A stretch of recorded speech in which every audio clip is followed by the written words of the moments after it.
Assalamualaikum warahmatullahi wabarakatuh. Innal hamdalillah nahmaduhu wa nasta'inu wa nastaghfiruh wa na'udzu billahi min syururi anfusina wa min sayyiati a'malina. May yahdihillahu fala mudhillalah wa may yudlil fala hadiyalah. Asyhadu an la ilaha illallah wahdahu la syarikalah wa asyhadu anna Muhammadan abduhu wa rasuluh. Allahumma salli wa sallim wa barik ala hadzal nabiyil karim wa ala alihi wa sahbihi ajmain. Yang sama-sama kita hormati Bapak Wakil Gubernur Provinsi Riau, Bapak Brigadir Jenderal Purnawirawan Edi Natar Nasution. Yang saya hormati Bapak Ketua Masjid beserta pengurus, alim ulama, tokoh masyarakat, cerdik pandai, Bapak Ibu, orang tua saya yang saya muliakan. Hadirin hadirat yang semoga kita semua senantiasa dirahmati oleh Allah.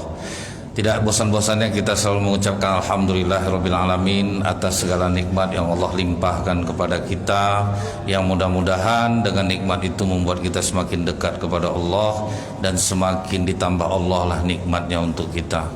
Bersolawat kita kepada Rasulullah sallallahu alaihi wasallam dengan ucapan Allahumma sholli ala Muhammad wa ala alihi wasallim. Semoga dengan diringankan lisan kita ini bersolawat, kita mendapatkan syafaat di yaumil akhir kelak. Resiko dalam menyampaikan sebuah kebenaran itu memang sudah ditempuh oleh Rasulullah sallallahu alaihi wasallam, Pak. Karena Rasulullah itu diperintahkan Allah, ya ayyuhalladzina amanu taqullaha wa kunu ma'as-shadiqin. Wahai orang-orang yang bertakwa, tetaplah engkau bersama orang-orang yang benar. Nah, jadi memang ini sudah ditempuh oleh Rasulullah. Makanya para ulama dahulu banyak yang menyampaikan kebenaran berujung kepada penjara dan kematian. Nah, jadi memang itu resiko sebuah menyampaikan kebenaran. Kalau kita ingat lagi, Pak, kalau dalam sejarah kita buka ulama penakluk singa, nah, itu tuh namanya Abu Yazid. Abu Yazid ini hidup pada masa kekhalifahan Ibnu Tulun. Ibnu Tulun ini Islam, Mbak, sholatnya jamaah juga. Tetapi dia berkepribadian ganda, Pak. Kalau tiba jiwa malaikatnya dia baik, kalau tiba dia ditentang, orang dibunuh ya. Jadi waktu itu masyarakat tidak ada yang berani melawan Ibnu Tulun. Cuman satu ulama akhirnya yang berani menemui Ibnu Tulun nih, Pak, itu Abu Yazid. Tapi ulama dahulu tuh, Pak, menyampaikan kebenaran tuh etika tuh tinggi, Pak. Datang secara pribadi. Datang secara pribadi, dia duduk bersama Ibnu Tulun, dia nasihati, kemudian dia katakan, wahai Ibnu Tulun, kembalilah engkau kepada Allah. Bertakwalah engkau kepada Allah. Waktu itu Ibnu Tulun sempat emosi, Pak. Berani pula kau nasihati aku. Kalau sempat tak minta maaf kau, aku penjarakan engkau. Kata Abu Yazid, aku menjalankan apa yang diperintahkan oleh Rasulullah SAW. Jihad yang terbesar adalah menyampaikan kebenaran kepada penguasa zalim. Jadi makanya ini kusampaikan kepadamu. Akhirnya, Pak, dipenjaralah Abu Yazid ini. Malamnya bangkit jiwa malaikat Ibnu Tulun nih, Pak. Ditemuilah Abu Yazid dalam penjara. Kau tinggal bilang minta maaf aja, lepas kau malam ini. Tinggal bilang minta maaf aja. Aku sayang sama kau Ibnu Tulun. Aku menasihati kau karena kau saudaraku seagama. Jadi di mana letak salah aku menyampaikan kepadamu, dan aku tidak di depan orang ramai. Aku secara pribadi menemuimu. Kau bunuh pun aku orang juga tidak akan tahu, cuman kita nih. Akhirnya ngamuk Ibnu Tulun nih, Pak. Egonya naik, diperintahkannya kepada pengawalnya, makanya jadi besar cerita itu karena akhirnya pengawal tahu semua ya, Pak. Laparkan singa selama 3 hari. Hari keempat kumpulkan seluruh masyarakat, dudukkan Abu Yazid di tengah lapangan, lepaskan singa lapar itu satu persatu, agar masyarakat melihat apa akibat dari menentang aku. Di hari keempat diletakkan Abu Yazid di tengah lapangan. Kemudian masyarakat semuanya menangis Pak, karena mereka tidak akan sanggup melihat tubuh ulamanya dicabik-cabik oleh singa. Dilepaskan singa yang pertama, bukan main kuat aum singa ini Pak, sampai mau dipanjat-panjatnya tembok itu saking laparnya. Begitu nampak Abu Yazid di tengah, dikejarnya lah Pak. Tapi sampai di dekat Abu Yazid berputar-putar singa nih Pak, manja dia macam kucing, dijilat-jilatnya Abu Yazid nih. Dilepaskan singa kedua, macam itu juga kelakuan, macam kucing ya dia Pak. Begitu juga singa yang ketiga, sama sekali dia tidak mengganggu Abu Yazid. Ini kadang kebenaran itu dilihatkan Allah dalam bentuk keajaiban. Kadang-kadang nyawa juga Pak, azab juga, dirobek-robek juga. Setelah kejadian itu, Ibnu Tulun akhirnya menemui Abu Yazid. Apa perasaan kau waktu singa itu mendekati kau tadi? Ada enggak rasa takut kau? Sama sekali aku tidak dibuat takut dan gentar oleh Allah. Cuman satu yang aku pikirkan ketika singa menjilati aku tadi, lidahnya itu najis atau enggak? Karena dalam fikih tidak ada Pak jilatan singa itu.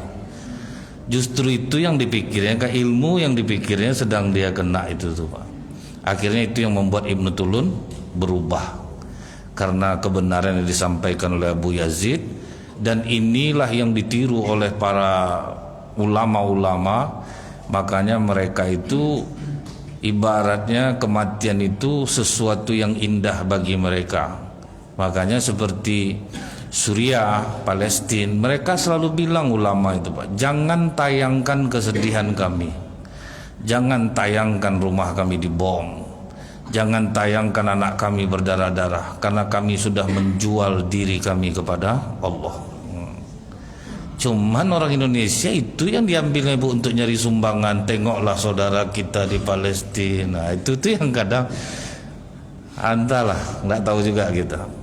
Jadi memang kita berdoa terus, itulah senjata kita yang bisa lagi kita doakan. Memang ulama-ulama di sana berpesannya seperti itu Pak. Jangan tengokkan kesedihan kami, doakan apa yang bisa kita bantu, kita bantu. Jadi bukan ditayangkan kemudian ngumpulkan apa namanya Pak ya, infak terus memperkaya diri pribadi. Nah itu jadinya yang sering kejadiannya kan seperti itu. Nah, tapi itulah risiko kebenaran itu memang sebuah kematian. Makanya dalam tayangan video bom meledak-ledak di atas tersenyum dia buat vlog Pak. Mereka tuh memang udah ndak ini lagi gitu dengan hal-hal yang menakut-nakutkan orang secara umum. Bagi mereka itu sudah tidak menakutkan lagi. Nah kita ingat juga nih Pak, dalam sebuah riwayat Rasulullah itu ketika turun ayat fa'anzir ashiratakal akrobin, berilah peringatan kepada keluargamu yang terdekat. Naik Rasulullah ke Bukit Safa, berteriak Rasulullah dengan keras, wahai Bani Abdul Muttalib, wahai Bani Fir, wahai Bani Fulan, wahai Bani Fulan, berkumpullah. Dengar Rasulullah yang memanggil itu Pak, berkumpullah mereka Bu. Begitu sudah kumpul mereka, termasuk ada Abu Lahab di dalamnya, ada Abu Thalib, ada Abbas, ada Hamzah. Cuman Rasulullah sebelum mengumpulkan orang itu di rumah dikasih makan enak dulu Pak, disuruh Ali potongkan kambing. Nah, jadi memang ya ada jamuan dulu, supaya orang mau mendengar itu kan dijamu dulu Pak kan. Kalau ndak dijamu tuh sulit orang datang. Saya masih ingat Bu ya, Masjid Darul Amal di belakang Telkom itu dulu. Payah ngundang orang Pak, kalau diajak orang ceramah di masjid, pengurusnya udah maksimal Bu, pakai surat undangan. Kemudian di absen Pak. Jadi orang datang nanti diantar kertas tuh, tapi itu nak mempan juga. Sampai kadang anaknya disuruhnya ngantar absen tuh Pak, surat undangan tuh ke masjid, dia enggak datang. Datang orang rumah makan Taragung, umumkan nanti habis ceramah saya yang ngasih makan. Bawa sama sambal Taragung tuh semua ke masjid itu, saya yang ngisi malam itu tuh. Kalau ada yang protes orang Darul Amal, saya saksi hidupnya. Begitu diumumkan sore itu, habis nanti kita ceramah, rumah makan Taragung akan menjamu kita makan. Penuh masjid itu. Sampai ada bapak capek dia dorong pintu itu, padahal pintu itu digeser pak, didorong-dorong. Ada berapa lama dia tidak ke masjid kira-kira? Yang perempuan datang miring-miring jilbabnya pak, nampak tidak pernah ke jilbab. Tapi memang itulah pak, dipancing dulu dengan jamuan. Setelah itu apa kata Rasulullah? Jika aku katakan kepada kalian di sebelah bukit Safa ini ada pasukan yang akan menyerang, kalian percaya atau enggak? Kata mereka serentak, kami percaya kepada Muhammad dan kami tidak pernah menyaksikan engkau berbohong. Itulah kejujuran Rasulullah. Kemudian baru dimasukkan Rasulullah rasanya, aku ini datang sebagai utusan Allah kepada kalian yang akan menyelamatkan hidup kalian dunia dan akhirat. Disitulah Abu Lahab tidak terima tuh pak. Kau menyanyah kerja kau ni, ya gitulah bahasa kita ya pak. Untuk itu kau kumpulkan kami, ngaku-ngaku nabi pula kau. Pokoknya dialah yang paling tidak senang gitu pak. Abu Lahab lah waktu itu yang paling marah gitu ketika Rasulullah menyampaikan dakwah dia itu kepada saudaranya. Jadi orang sekelas Rasulullah aja bu diremehkan oleh keluarganya sendiri. Jadi kadang yang sering meremehkan kita itu memang bukan orang jauh pak, orang-orang dekat kita. Tetapi kalau kita tahu justru itulah yang paling bagus, karena orang lain kadang tidak berani mengungkap kekurangan kita pak. Saudara kita lah yang tahu kekurangan kita. Dan kadang yang kedua justru diremehkan itu kita semakin semangat untuk membuktikan bahwa kita benar. Jadi ada dua kemungkinan tuh. Kalau yang kecil-kecil perasaannya sedih lah dia, menangis lah dia. Kalau kita adik-beradik tuh bu ya, kalau mau tahu siapa yang paling miskin, tengok pas acara beralek siapa yang nyuci piring di belakang, itulah yang paling susah tuh. Tapi jangan teriba-iba lah hati. Kan kadang-kadang ada macam drama-drama ya, saya diperlakukan seperti ini dengan keluarga saya. Kita tuh sesuai aja pak keadaan. Ketika kita susah ya harus seperti itu, ya lakoni seperti itu. Jadi jangan pula kita bu ya masih bersekukuh bahwa kita itu pernah hidup senang terus cerita ke orang, aku tuh sebetulnya dulu orang senang. Tidak laku tuh pak. Kita yang sekarang nih yang penting. Janganlah terkecil hati gitu bu. Rasulullah tidak ada terkecil hatinya. Walaupun Abu Lahab kencang mulutnya saat itu pak, Rasulullah tidak ada masuk hati. Jadi sebetulnya kesedihan dan kebahagiaan itu pilihan kita sendiri. Kita diburukkan orang, kita izinkan buruk itu masuk ke hati kita, sedih lah kita. Kalau enggak juga sebetulnya pak. Jadi bahan lucu-lucuan kadang tuh bu. Kalau orang menghina kita tuh pak, kadang jadi bahan lucuan juga jadinya. Janganlah terprovokasi. Saya misalnya nih pak, datang keluarga, ingat kalau sedang misalnya kita ada selisih pendapat itu, kau tuh bodoh, kata misal kakak saya ke saya. Itulah heran aku kak, ngapa aku nih bodoh itu lah, ndak mati setan yang jadinya pak. Janganlah sok-sok tinggi hati lah kakak kita kok, biasa aja tuh. Nah, jadi kalau kita dalam menyampaikan sesuatu tidak dihargai orang, dihina orang, dicemooh orang, itu hal yang biasa sebetulnya pak. Rasulullah sudah melalui hal ini padahal dia adalah kekasih Allah, biasa aja. Kemudian Pak, di waktu yang lain Rasulullah itu pernah secara pribadi menemui Abu Jahal. Kembalilah kau kepada Allah paman. Kau tuh sebetulnya tahu aku ini benar, tapi kau tuh tidak mau ikut.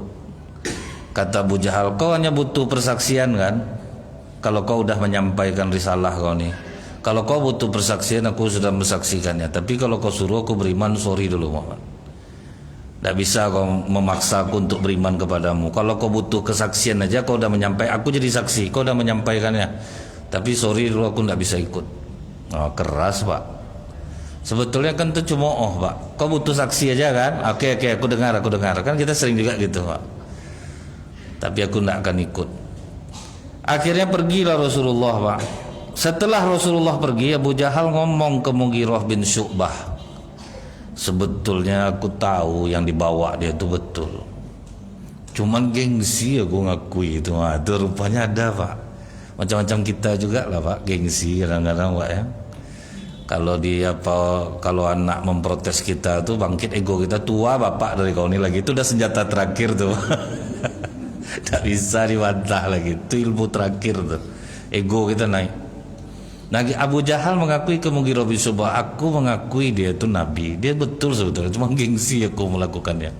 Karena kami ini, keluarga kami ini sering bersaing, kata Abu Jahal. Dari pihak Abdul Muthalib itu kami sering bersaing. Misalnya nih, mereka bilang kami menjamu jamaah haji, kami juga jamu jamaah haji, masih impas. Kami punya balai pertemuan, kami juga punya balai pertemuan, cukup kompak pertemuan kami, cukup intens. Kami membantu orang, kami juga membantu orang. Tapi ketika mereka mengatakan dari kami lahir seorang nabi, itu yang tidak aku terima. Apa yang mau aku jawab? Dari pihak aku tidak ada satupun yang jadi nabi. Jadi Abu Jahal itu mengakui tapi gengsi, Pak. Nah, itulah bahayanya gengsi ini rupanya, Pak, ya. Akhirnya padahal kita tahu orang benar, karena sentimen pribadi kita tidak mau menerimanya. Kalau di perusahaan nih Bu, ini paling susah nih Pak. Saya ingat ada perusahaan kue. Jadi setiap bulan itu mengop 6 barang, hitung stok supaya nampak hasil mungkin ya Pak. Pakailah cara dia. Datang manajernya tanpa tahu dia dirubah cara itu, karena dia kan digaji memang untuk supaya bagaimana supaya simple penghitungan itu. Nah, pas diganti manajernya biasanya siapnya tuh menjelang subuh Pak penghitungannya, karena tahu caranya jam 11 malam udah selesai. Dia datang ke tempat penghitungan itu. Siapa yang nyuruh ngitung seperti ini? Saya Pak. Saya kan udah bilang cara menghitung tuh seperti ini, seperti ini, seperti ini, seperti ini. Oh ya, minta maaf saya Pak, saya salah. Bulan depan akan saya rubah. Pakai lagi cara dia. Lama lagi Pak selesai. Datang dia jam 3 malam. Kok belum selesai juga kalian ngitung? Tahu bulan kemarin bisa sampai jam 11. Pakai cara Bapak, Pak. Udah tahu saya salah, kenapa kalian buat? Kan bingung jadi anak buahnya Pak. Itu ada tuh Pak, tuh kalau sholat rajin zikir tuh picing-picing mata tuh Pak, pengajian kuat. Tapi rupanya gengsi ngakui itu Pak ya. Itulah makanya kata Rasulullah, Bu, lunakkan hati kita ini dengan memberi makan orang miskin. Itu yang bisa melunakkan. Sementara nyari orang miskin itu susah. Orang miskin dalam Islam ini kajian kita dulu, dia kekurangan tapi dia tidak mau cerita ke orang Pak. Itu yang makanya kata Allah, wa ma adraka mal aqabah, tahukah kamu menjalan yang mendaki lagi sukar? Au it'amum fi yaumin zi masgobah, ngasih makan di hari kelaparan, karena dia nggak muncul orang tuh Pak. Makanya kita yang nyari orang miskin nih. Ini yang kita ajak makan orang kenyang aja terus Pak. Orang kenyang nih diajak makan bukan bersyukur dia. Kadang di komennya lauk kita tuh agak keras, rendang tadi itu ndak kaya. Itu kuah apa tuh ada, itu maunya dicampur tuh pakai, malah di komennya ndak Bu. Itu yang buat keras hati kita Pak. Udah banyak jamu orang makan hati keras juga. Rupanya orang-orang tak bersyukur kita ajak makan. Jadi memang nyari orang miskin itu susah Pak. Yang sebenarnya definisi dalam Islam yang miskin itu susah nyarinya. Nah, saya salut tuh SMP Al-Azhar Sifabudi, SMA Al-Azhar Sifabudi, mereka punya gerakan satu siswa satu duafa. Dan itu orang duafanya betul-betul dicari Pak. Waduh, sampai turun lembah, naik lembah orang tuh. Di Pekanbaru ini ternyata banyak Pak. Tapi mereka tidak mau muncul ke permukaan. Mereka tidak mau orang tahu kesusahan mereka. Jadi Allah, takdir Allah aja akhirnya Bu yang menyampaikan orang kepada mereka. Nabi Ibrahim aja dalam riwayat untuk mencari orang lapar makan tuh bisa bermil-mil dia jalan Pak. Karena Nabi Ibrahim salah satu amalan andalannya adalah tidak akan makan kecuali bersama orang miskin. Jadi setiap hari itu seperti itu. Nah, ini yang agak susah untuk kita amalkan. Maka banyak orang-orang Islam ini keras hati Pak, gengsi tinggi Pak ya. Padahal rajin sholat tapi gengsi tinggi. Gengsi tinggi supaya dia tidak seperti seorang yang diketahui orang susahnya itu bagus. Cuman ada yang gengsi tinggi ini sampai dia harus menipu diri gitu Pak. Itu yang tidak boleh. Misalnya dia tukang bangunan Bu, saya cerita lah dia, saya ini sebetulnya kaya Ustadz. Ruko saya itu ada, cuman saya ingin mencoba bagaimana rasanya hidup seperti orang. Saya bilang, Ustadz ingin tinggi macam itu Pak, susah rezeki Bapak nanti. Hadapi aja lah kenyataan Bapak yang sekarang itu. Tidak perlu Bapak cerita-cerita seperti itu. Kadang itulah Pak ya. Misal kita naik Grab gitu Bu, atau naik Gokar. Saya nih nyetir nih iseng aja sebetulnya, mengisi kekosongan. Tidak perlu dia sampaikan itu. Jadi tidak perlu dia sampaikan itu gitu. Justru hilang simpati orang. Jadi ini Pak ya, kenapa Abu Jahal ini sampai turun surah Al-An'am ayat 33. Dia katakan kepada Rasulullah, aku tidak mendustakanmu Muhammad, tapi aku mendustakan apa yang kau bawa. Itu tingkat gengsi yang paling tinggi. Kalau kau, aku tahu kau jujur, cuman aku tidak suka dengan yang kau bawa ini. Maka turun surah Al-An'am ayat 33 ini. Allah menurunkan ayat, sesungguhnya kami mengetahui bahwa apa yang mereka katakan itu menyedihkan hatimu. Kata Allah, jangan kamu bersedih hati, karena mereka sebenarnya bukan mendustakan kamu, tetapi dia mendustakan aku. Makanya tragis mati Abu Jahal tuh Bu. Kita ingat Bu ya, begitu dimasukkan semua orang-orang yang mati di sumur Badar tuh Pak, termasuk Abu Jahal. Apa kata Rasulullah di mulut sumur tuh?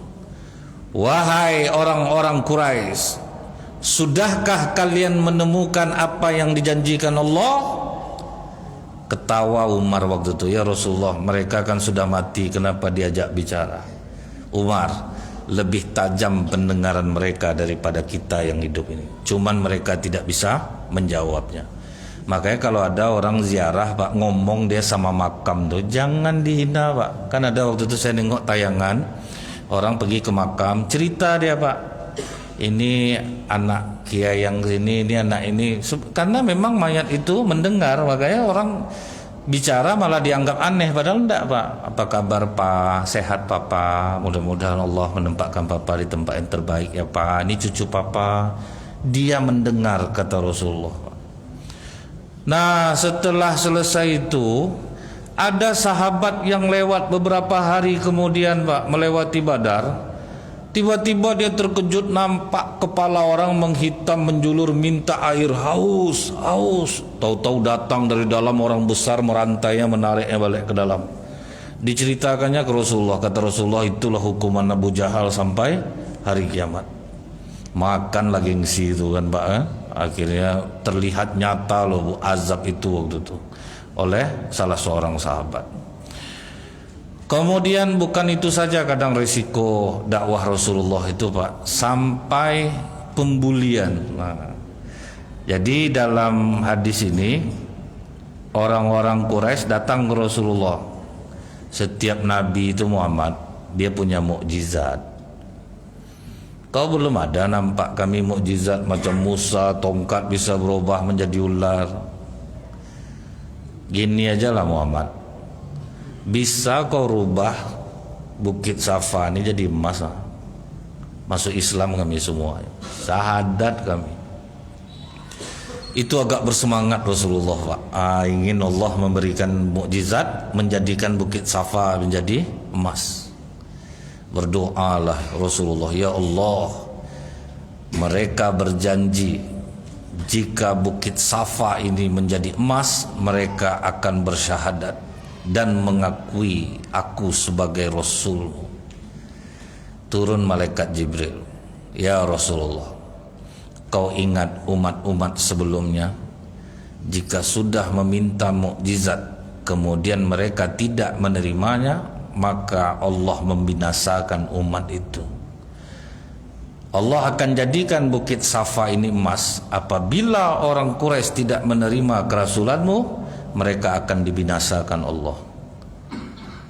Jadi kau dikasih pilihan, bukit tidak jadi emas, tapi kau mendapatkan pilihan, tobat mereka suatu saat nanti, rahmat Allah akan Allah turunkan kepada mereka.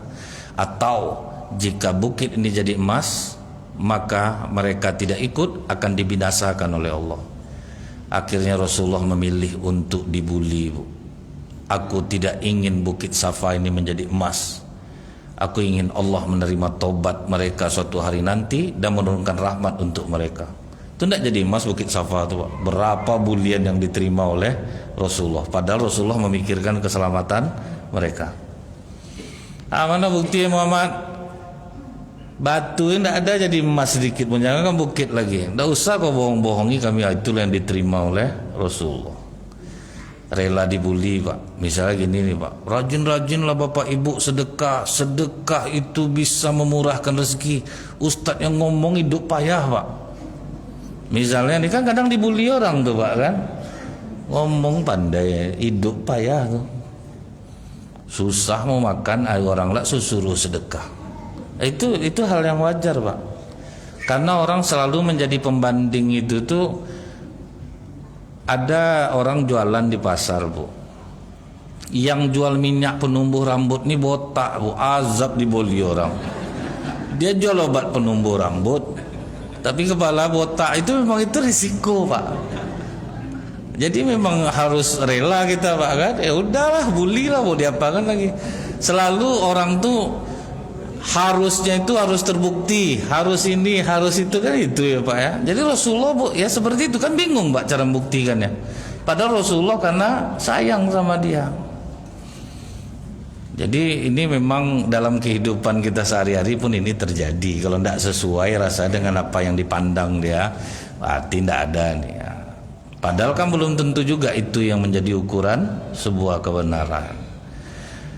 Nah kemudian Bu, sampailah puncaknya itu ketika kabilah-kabilah Quraisy berkoalisi semuanya memboikot Rasulullah. Jadi karena tidak mempan juga pakai cara ini, Rasulullah santai terus orang tambah banyak juga.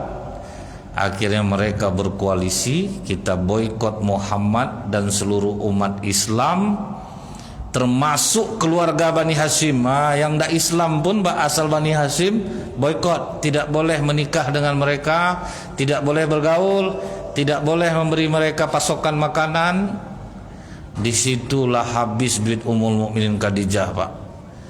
Selama 3 tahun menanggung makan umat Islam.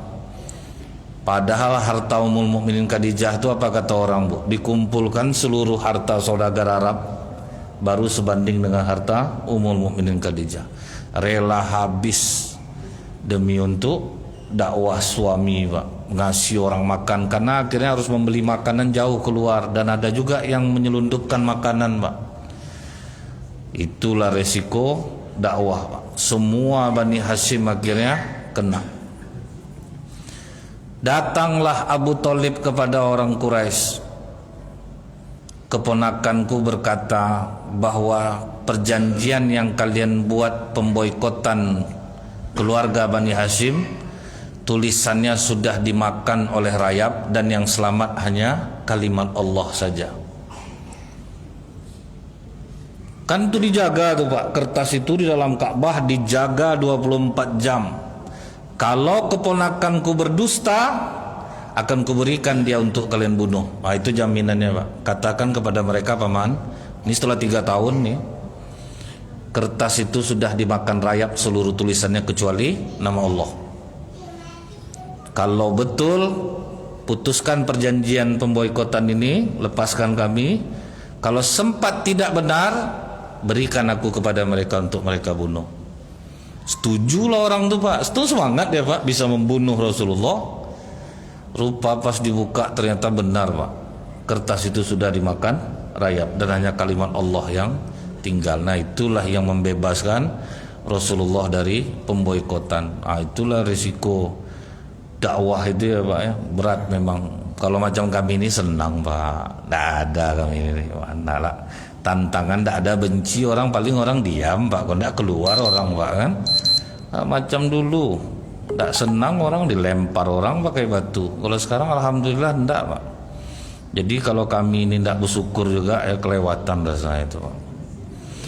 Nah kemudian ini riwayat Urwah bin Zubair, dia datang menghadap Abdullah bin Amr bin As radhiyallahu anhu. Dia ingin mendengar langsung bagaimana kisah hidup Rasulullah dan kedudukan Abu Bakar Siddiq di sisi Rasulullah itu seperti apa. Jadi Rasulullah itu Pas dia sedang tawaf, setiap kali melewati rombongan orang kafir Quraisy dibully Pak, dicemooh. Woi, si pamer, sok-sok hebat. Asal lewat Rasulullah di titik putaran itu. Berhenti Rasulullah. Apa kata Rasulullah? Aku membawa kabar untuk kalian. Kalian ini semua akan mati. Dan semuanya terdiam Pak, takut mendengar kata-kata Rasulullah. Tidak, maafkan kami Muhammad, kau orang benar. Kami yang salah, kau orang benar. Takut semua Pak. Nah, berita ketakutan ini sampai ke orang-orang Quraisy yang lain. Wah, tentu yang premannya agak ngamuk Pak. Terdiam kalian digitukan dia. Bodoh kalian. Besok kumpul balik di situ. Pas Rasulullah tawaf lagi, langsung dikerumuni. Kau yang ngomong kau bawa kabar kematian, kau ancam-ancam orang nih kemarin. Iya, aku yang mengatakannya. Langsung dicekiknya Rasulullah Pak. Dihajarlah situ Rasulullah beramai-ramai. Disitulah datang Abu Bakar Siddiq menyelamatkan Rasulullah. Digeser semua oleh Rasulullah. Kalian akan membunuh orang yang mengatakan Tuhannya adalah Allah. Pergi kalian semuanya. Situlah orang itu pergi. Jadi sempat juga Rasulullah dibogem sama orang-orang Quraisy Pak. Ditinju, dicekik. Jadi memang resikonya itu besar lah Pak. Waktu itu yang dirasakan Rasulullah. Jadi janganlah kita menghayal Bu. Dia sempat aku hidup di zaman Rasulullah, aku bantu dakwah Rasul. Belum tentu Pak, bisa jadi Bapak Abu Jahalnya waktu itu. Jadi bersyukur aja lah kita tidak hidup pada masa itu. Nah, sampai Bu, Rasulullah ketika Rasulullah sholat, datang orang nih Pak, taruhan dia. Siapa yang berani mengambil isi perut onta, letakkan di punggung Muhammad ini, dia sedang sujud, biar payah dia tegak, dikasih hadiah. Adalah ditaruhnya lah Pak, kotoran onta, isi perut onta ke punggung Rasulullah. Jadi tidak bisa tegak Rasulullah. Disitulah Fatimah menangis Pak, membersihkan punggung Rasulullah, kepala Rasulullah. Disitulah baru Rasulullah berdoa menyebut nama orang Bu. Ya Allah, binasakanlah Utbah bin Rabi'ah, Saibah, Umayyah bin Khalaf, Uqbah bin Walid. Pokoknya itulah baru Rasulullah menyebut nama orang Pak ketika berdoa. Dan apa kata Ibnu Mas'ud? Semuanya mati di Badar yang didoakan oleh Rasulullah itu. Nah, jadi itulah baru Rasulullah menyebut nama orang, karena ini udah kelewatan betul gitu Bu, sampai menaruhkan kotoran di punggung Rasulullah SAW. Nah, jadi di dalam yang lain Pak, akhirnya Abu Jahal saking sakit hatinya kepada Rasulullah, dialah yang sok pamer kekuatan di depan orang-orang Quraisy. Ini berbunyi nih Pak. Dialah pamer kekuatan. Apa kata Abu Jahal? Kalian perhatikan ya, bagaimana aku akan menginjak leher Muhammad ketika dia sujud. Rupanya pas Rasulullah sujud tuh mendekat dia, langsung lari dia ketakutan Pak. Tidak jadi dia, tidak sampai dia ke tempat Rasulullah, langsung lari ketakutan. Ditanya oleh orang-orang Quraisy yang lain, kenapa kau lari tadi? Macam kan hebat kau, macam mau kau injak lehernya.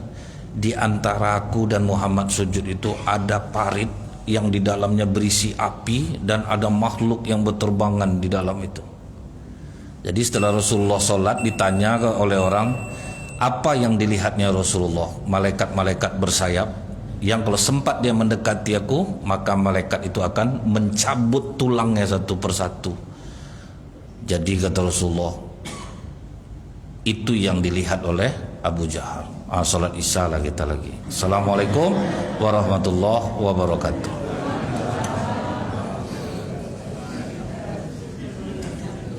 Alhamdulillah telah sama kita ikuti kajian pada malam hari ini, dan di sini kami informasikan kepada jemaah sekalian, sekaligus kami ajak jemaah sekalian subuh pada hari Ahad besok.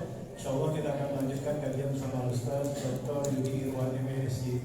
Atas perhatian dan kehadirannya kami terima kasih. Assalamualaikum warahmatullahi wabarakatuh.